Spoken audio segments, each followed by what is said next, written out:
So here we have been given with the system of differential equation, which is here denoted as x bar dash equal to a multiplied by x bar, with a representing the matrix k minus 1, 4 and 1. So here we have to determine the values of k such that here a has repeated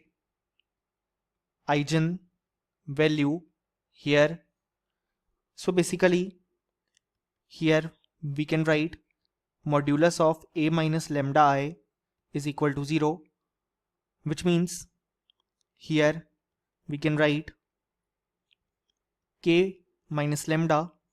multiplied by 1 minus lambda plus 4 equal